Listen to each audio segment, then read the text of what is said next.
Hello, everybody. Dr. Carmen Bryant, Psychological Health Consultants and Services, and Redefining Yourself, a program that was developed for women that are in contemplating leaving, needing more information, and those that are surviving or have or are recovering from domestic violence, specifically narcissist abuse. Hopefully you've been watching some videos, getting some information concerning domestic violence, concerning narcissist abuse. And so today I just wanted to come in and talk about codependency. I want to lay a foundation, and if you lay a foundation for someone, you can actually break up the things that they have been trained to think about themselves, especially in narcissist abuse, where the narcissist has taken so much time to go and build this false image of themselves and then to tear you down emotionally and mentally.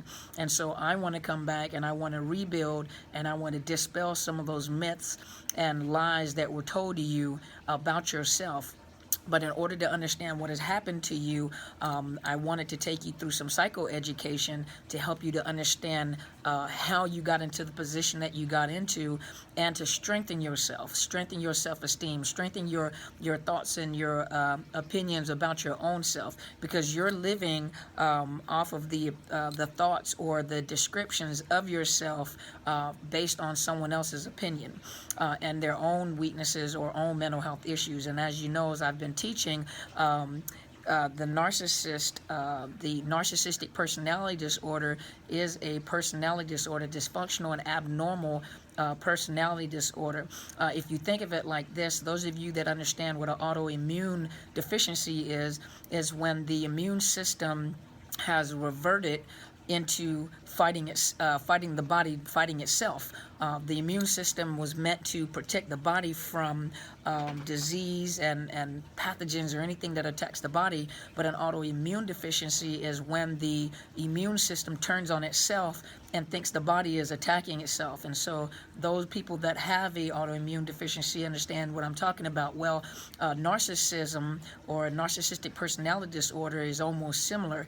It, as children, as I spoke before, most kids are kind of, they're discovering themselves, so they would say that they have some narcissistic traits, but eventually as they grow older and as parents teach them to respect others, to have empathy for others, they kind of grow out of it. Usually by the teenhood, teens are a little selfish, from time to time they're all about themselves. But as they grow older, they normally grow out of that stage. Well, a narcissist, it's like that defense mechanism has turned on itself. And most narcissists, when you meet them, they're chaotic. They're the type of people that are always causing an issue, or they have turmoil inside of them and it comes out of them. They self-sabotage. Anything good that may happen, they sabotage that as well, because they have a constant internal conflict going on with themselves, and they project it on other people. So those people that are connected to them, there you have it. The narcissist is that defense mechanism that has turned against itself, and everyone that comes into its vicinity or their vicinity are become victims of this chaos. And so today I just wanted to talk about codependency.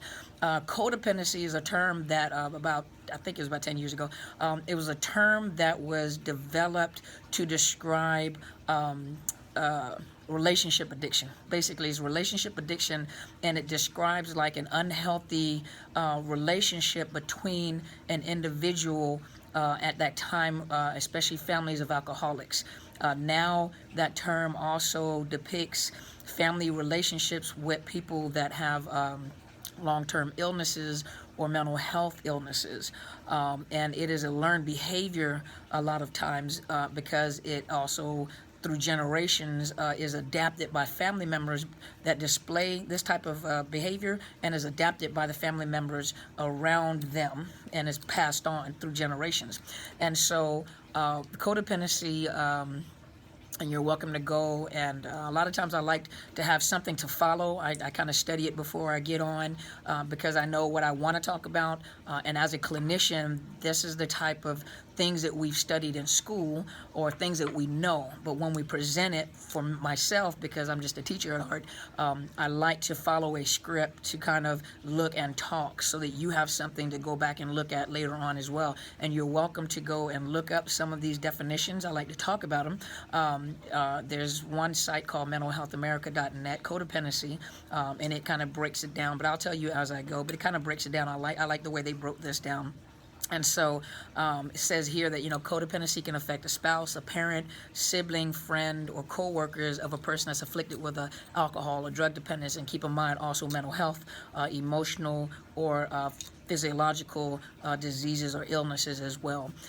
And what happened is the partners and the family members adapt to that individual that is deemed the person with the problem. And it develops a dysfunctional family functioning. Excuse me. So a dysfunctional family is one member which suffers from fear, anger, pain, or shame that is ignored or denied. So the issue is ignored or denied. And some of the underlying problems may be drug addictions, relationship, work, food, sex, gambling. They exist physical, emotional, or sexual abuse, and the presence of family members suffering from a chronic mental or physical illness. There you go. So some of the characteristics of codependent people, and then I'm going to give you the roles that people play, and specifically dealing with like narcissism. So think about a narcissist as being the person with this problem that they not ignore, but they do not take responsibility of, and the family members realizing that there's something wrong with this individual, and they're ignoring maybe the abuse, they're ignoring that they tried to normalize it as much as possible and look like a normal family, and people play roles in this family, and I'm going to talk about the roles in just a minute. But some of the characteristics of codependent people, the people that are dependent on the person that is deemed ill, is an exaggerated sense of responsibility for the actions of others. So these are the type people that have a problem with allowing the abuser, the narcissist, to take accountability for their actions, and they always make excuses for the things that they do. Probably had a bad day at work. And keep in mind, as I say on the throughout all the videos, I recognize that males go through it just as well as females, but this program just happened to be developed for females that are going through it. But I do acknowledge that males also go through the exact same thing. So some of these characteristics are some of the experiences that you may have had yourself. And so the exaggerated sense of responsibility for other people's actions, meaning that a codependent will make excuses for the narcissist's behavior. They won't identify. They know in their heart, they know in the back of their mind, which causes them stress, but they always try to do the best, especially like a wife that always tries to esteem their husband, make the husband look good, but everybody around you and you yourself know that this person has an issue, especially if they're very violent, malignant narcissism, malignant narcissist, or remember, if you go back and look at the terminology, a somatic, one that is sexually promiscuous or very focused on their appearance, So go back and look at the terminologies on the other videos. But that codependent or that wife or that girlfriend tends to cover up won't allow the person to take responsibility for their action because they're always making excuses for them. So this is a good source of supply that narcissist has attached to. A lot of times while I'm sitting in counseling and I have to disclose that codependent behavior or the way that, and it's usually the wives, and I disclose that or I point out, some of the behaviors, a lot of them leave counseling and do not come back. Some of them are willing to heal and they're willing to go through the process, which is not an easy process when you find out that you have been trained to be the way that you are, or if it's a strong woman, a lot of them, how dare he, and I know that's not true and it's not possible. You don't know what you're talking about because he said, but I point out, and it's up to them whether they want to stay. A lot of them, because they're so codependent and they're protective of that narcissist. That's the whole point, is that narcissist will create a fierce defender of themselves and isolate them to a point that if anyone says anything negative, meaning if they point out the truth of their behavior and what they're doing, that codependent or that source of supply will fiercely defend that narcissist. And a lot of them have left counseling when I disclose that information and point out their own behaviors, show them, and you can tell it registered, but they refuse to believe it, and usually they quit counseling, they don't come back. or they just tell me that you don't know what you're talking about, you're confused. That may be the case in some cases, but in this particular case, this one is different. Codependent behavior. They have a tendency to confuse love and pity with the tendency to love people that they can pity and rescue. So a lot of codependents are also rescuers. They look at people as needing to be rescued. They have this need to be needed. And the narcissist has a need to be needed and has a need to be affirmed and almost worshipped. Well, worship. And that codependent will provide that. And they look at them as, I have to rescue this individual. A tendency to do more than their share all the time. So they don't allow the narcissist to be accountable for anything or to do their share or their portion of the responsibility. They'll just go ahead and do it for them. And that, in their mind, is showing love. A tendency to become hurt when people don't recognize their efforts. So they do things, but they're also people pleasers. So they do things, and then they want to be recognized. They want to be validated through what they do. Because remember, they have a need to be needed. Unhealthy dependence on relationships. The codependent will do anything to hold on to a relationship to avoid the feelings of abandonment. And remember, I said that a narcissist is like a parasite. They look for the weaknesses in people, especially if you have this innate fear of being abandoned or rejected. They latch onto that, and that's what they'll use to control you. And so the codependent has this fear of not feeling loved and accepted and a fear of being abandoned. So they'll go overboard to make sure that they present themselves or do everything that this narcissist wants them to do. But remember, that'll burn you out. Eventually it'll burn you out. You just don't care anymore. An extreme need for approval and recognition. Remember, I just said that. A sense of guilt when asserting themselves. So instead of being aggressive, to assert yourself or to be assertive or to put up boundaries, now you feel guilty for putting up boundaries to protect yourself, even when you feel slighted or when you feel that you have been hurt. A compelling need to control others. So they do have a need because they have a need to control others, to feel, I have to control the situation, I have to do this, but they do have this innate need to control people themselves. And this is a codependent. Lack of trust in self and others. They don't trust how they feel about themselves. They depend on that narcissist or that the person that they're dependent on. They depend on that person to tell them what they think and how they feel and how they need to feel. They fear being abandoned or alone.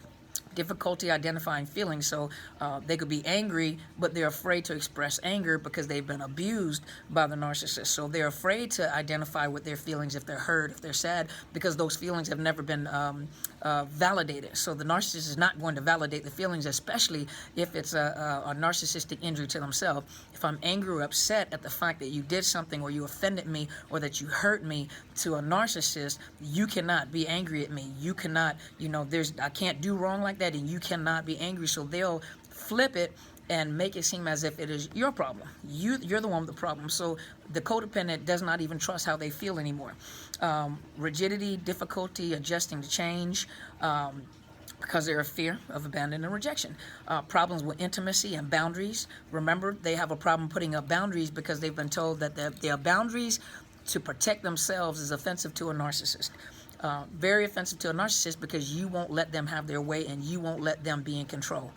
Chronic anger. So they're on the inside, they may be in turmoil. They're angry, they're hurt, they feel slighted, they feel disrespected, but they're afraid to express that anger or be honest about that anger, because remember, you have a narcissist that's telling you that those feelings are incorrect and you're crazy and see, you're the one with the problem, not me.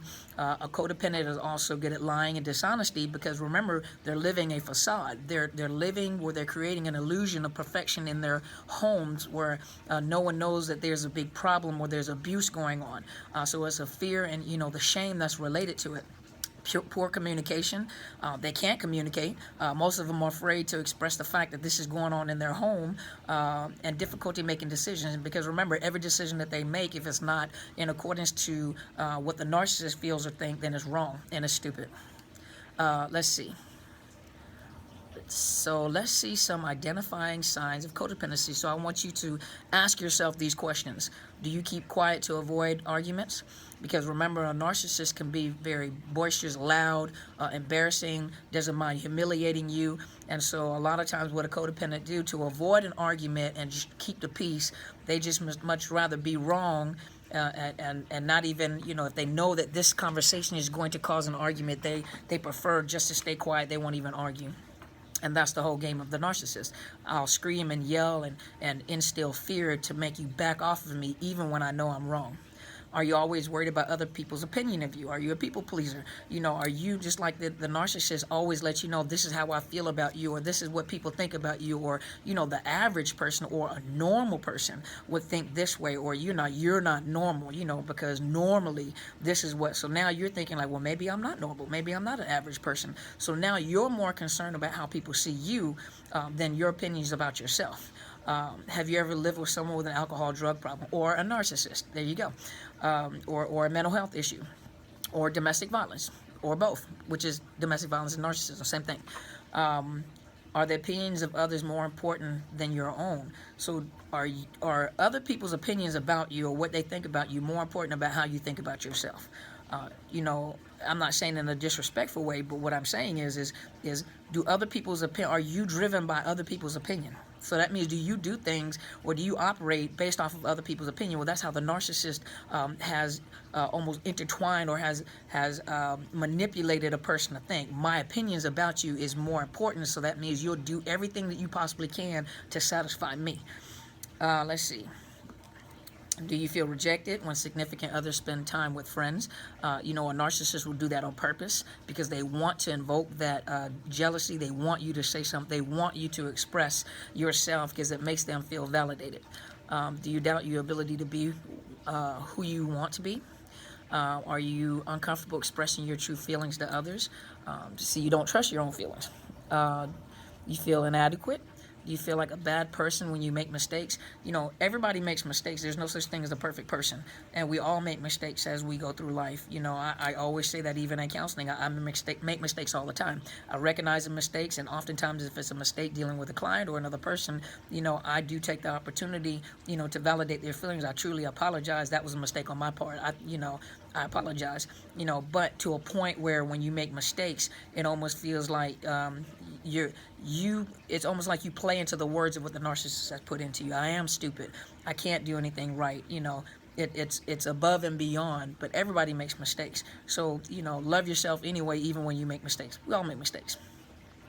Do you have a difficulty taking compliments or gifts? And when people compliment you or try to give you things, you feel like you don't deserve it. Or the compliments, sometimes when people compliment you, your first thought may be, so what is it? So why are you telling me that? Because you've been trained to think like that, because a narcissist is like that. They compliment you, and the purpose of the compliment is to get something from you, to gain something from you. And so a lot of times when you get a true, honest compliment, do you usually feel like, well, okay, so what's behind that compliment? So what is it that you want from me? Do you feel humiliation when your child or spouse makes a mistake? So do you think people in your life will go downhill without your constant efforts? That's codependent thinking. So it's like no one can survive without you being there. Do you frequently wish someone could help you get things done? Do you have difficulty talking to people in authority, such as police or your boss? Even the fear of having to tell someone what you're going through, the shame associated with it, because you're so concerned about what they're thinking or whether they would even believe you, because you don't even trust yourself when you're trying to give them information. And it doesn't help that sometimes women become re-victimized when they're trying to discuss, what is going on, so they prefer to be quiet and not tell anybody. By the time they do tell someone, the first thing that people say is, well, why haven't you said anything all this time? Well, there's shame associated with that, there's fear associated with it. So you don't ever ask a person like, why haven't you told anybody, up until this point? Well, it took a lot of courage to tell you at that point. You don't shut them down, you're re-victimizing them. Let's see. Do you have trouble saying no when asked for help? When asked for help, do you have a problem saying no to anything? You feel like, I feel guilty if I say no. Sometimes you have to say no. Nope, practice it. Even in counseling, sometimes I tell them, practice saying no without trying to explain yourself all the time. I'm learning that too. Nope, can't do it. Nope. Do you have trouble asking for help? Do you have, because it's shame, to ask for help is almost shame-based, like you're inadequate. Do you have so many things going at once that you don't do justice to any of them? So that was just some of that. I just wanted to bring that to your attention. So let's go to some of the roles, the family roles in addiction and codependency. So we're talking about narcissism, remember? So you have the addict, which is the person. So let me see. Let me explain it like this. The addict is the person with the addiction, or is the person that everyone is centered around. Let's see. The world revolves around this individual, and we're talking about the narcissist. So the whole world revolves around this individual person, and they are the center of attention. And the roles are defined, and the others unconsciously take the rest of the roles to complete the balance after the problem has been introduced. Okay. I'm going to go back and forth to two different pages. One of them, if you want to go and look at it, is hopelinks.net, Addiction and Family Roles. And the other one is out of the Storm website. And it talks about the different roles. I like both of them. One of them actually addresses like those that are in narcissistic relationships. So you have the enabler or the codependent person, well, all of them codependent, the caretaker. So this person keeps the family going. So remember the term domestic violence, domestic meaning family and people that are close to. And so we're talking about a narcissist, and we're talking about, you know, the family structure. And so the enabler is the person that keeps the family going. And they take over and they take on the addict's problems and responsibilities. So the addict meaning the narcissist. We're talking about the narcissist. Now remember, you know, I go both terms because it was developed based on families of alcoholics. So when we say the addict, we're referring to the narcissist, and or the one that the world centers around in their mind. And so the enabler is like the martyr of the family, and they not only support the dysfunctional behavior, they're also the prime enforcer of everybody else's roles within that family, and their requirement to play these roles, to make the family look as good as possible and to take the light off of the person with the problem, the narcissist. They go to all extents to protect the family and to protect the person with the problem, the narcissist. Let's see. Then you have the hero. The hero devotes his time or her time and attention to making the family look good, without problem. So they are the ones that present this family in the best light possible. This is the child that normally, dealing with like narcissist, is the golden child and receives all the narcissist parents' positive projection, the favorite child. A lot of times also, though, the child also becomes the victim of emotional and covert sexual abuse by a narcissistic parent. I'm not saying all of them, but in those that do have sexual abuse going on in it. They also may be a child or a member of the family that takes part in other children's abuse, to try to avoid the majority of the abuse being on them, and witness the siblings' abuse. Well, I just said that. Witnessing children abuse. They have this compulsive drive to succeed. They're usually go-getters. They're goal-oriented. They're very successful. So that the parents, the narcissistic parents, will look at this person as, look, I produced something really great. The family must not be that dysfunctional. I produced something really great. But the hero is usually an overstressed individual themselves with post-traumatic stress as well. The scapegoat is the one that they will consider the problem child, the troublemaker in the family. They're usually hostile and angry. They get in trouble at school a lot. They're always acting out. But these are the truth teller of the family secrets. This one verbalizes or acts out the problem within the family. If you look at the scapegoat will tell you the story of what's happening within the family. And usually they're abused a lot because the narcissist will look at them as a not so good child, and they receive a lot of the negative projections. They can't do anything right. They're a rebel. Let's see. They're usually victims of emotional and physical abuse by a narcissistic parent. So this child, though, tells the secrets of the family. This child also plays a role, meaning that it will divert the attention from the abuse going on in the home, or divert the attention off of the narcissist onto them, because this is the moment, as I say in counseling all the time, where the family actually unites, or the narcissist or the parents that are, you know, when there's domestic violence, they stop what they're doing to unite for just a moment to focus on them. So it plays a role within that family. Sometimes they're very clever. very manipulative themselves. They may develop social skills within his or her circle of peers and become leaders in their own peer groups. Let's see. A lot of times they don't connect with healthy relationships, and they tend to be shallow and inauthentic. Because remember, they're playing a role. Then you have the lost child. The lost child is usually the quiet one, or the dreamers. This is a child that's usually in their own world, the invisible child. They try to make themselves as small as possible to avoid the abuse or attention. And a narcissistic parent will often find them as irrelevant. A lot of times they deal with emotional neglect, a lot of neglect, and they're not a good source of supply, so they become a victim of neglect and emotional abuse. And so this is the child that really doesn't matter too much to the narcissist, but the child plays the role of just being a good kid, a quiet kid, and everything seems to be fine in this child's life, and they pretend like, they go into they kind of dissociate into their own world, in their own mind, create their own reality. They really don't have good social and communication skills. And so they do have difficulties with like intimacy and forming relationships. So they kind of like the awkward kid as well. The mascot and the goal of the family mascot is to break the tension. Usually the comedian, the cute one.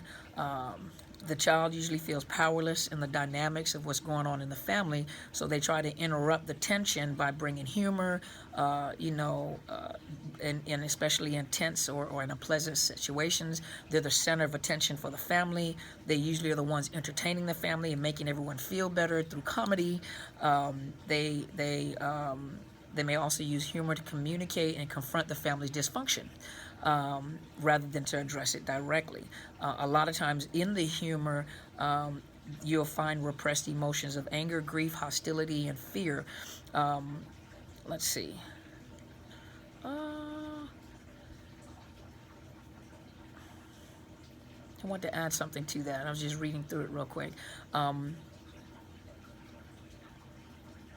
So the mascot is the one that a lot of times if you listen to their jokes, they say 90% of a joke is truth, but if you listen to their jokes, a lot of times you can pick up on their pain. If you listen to a lot of comedians, a lot of their jokes, they're making fun of their own pain. Not all of them, but they're making fun of their own pain, but you can hear the pain in the jokes, and the mascot is very much like that. They don't know how to address the issues in the family, so they'll make it lighthearted or they'll make it into humor, but if you listen, they're actually telling you the story, or this is their only way of being able to express their own emotion and their emotional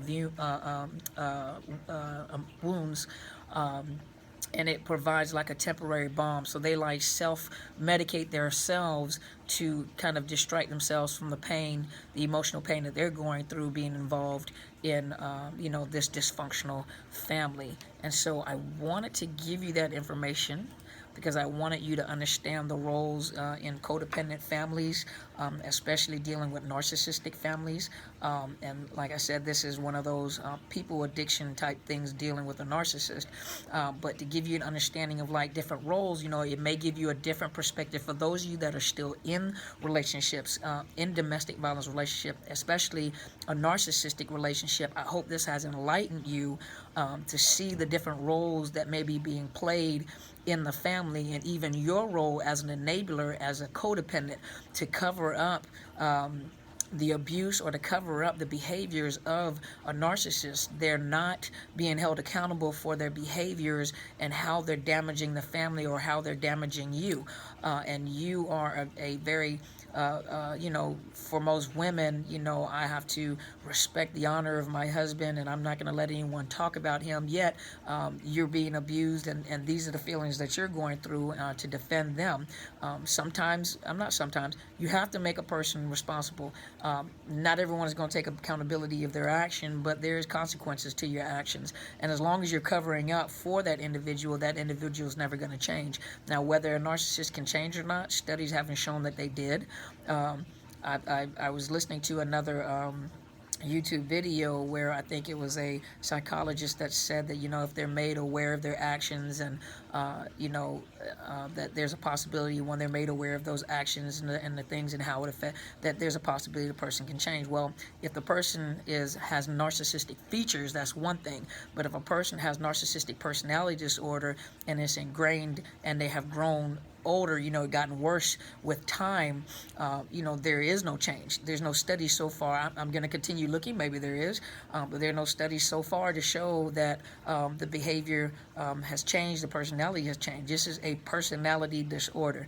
This is ingrained. This is their personality. This is how they are. This is how they see, their world, and it's a very chaotic world. They don't like themselves. They hate themselves. They don't like themselves. And so they view everybody the same way they view themselves. They respond to people the way that they respond to themselves. They will self-sabotage or create their own problems and then accuse other people of creating a problem. They'll take something and run on with it, and then you become... I've watched, and this has happened many times, a spouse address an issue with a narcissistic spouse, and it's a serious issue. By the time they were through talking to them for hours and hours and days and harassing them and abusing them and manipulating them, the spouse that brought the issue up, which was a real issue, turned and apologized for even assuming that this individual would do such a thing, and they were punished for it. This is horrific, but the thing is that you have to be enlightened as to what is happening in the, if you don't know, then how can you address it? If you don't know this is abnormal and you've been raised like this all your life until someone comes to tell you that this is not right, and I always make this joke with people, when I'm sitting in counseling, and it's humorous, but if you don't know that your breath stinks and no one ever tells you, you're going to continue talking to people and offending people.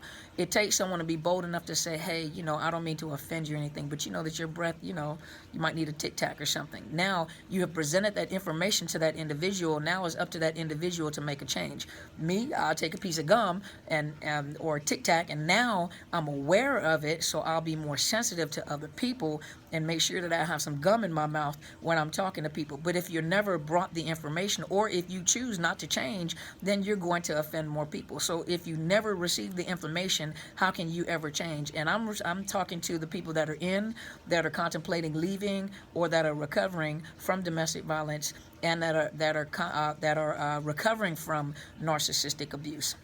You have the information. It's totally up to you. Change takes place in your head first. It's a thought. It takes change. You have to start thinking of change. You have to start thinking of living a different way than you've been living. If you've been living in bondage underneath a narcissist, if you've been, these are some of the things that you're experiencing. Hopefully you're going back to look at some of those videos. But if these are some of the things that you're experiencing, it's time for you to change. You are valuable.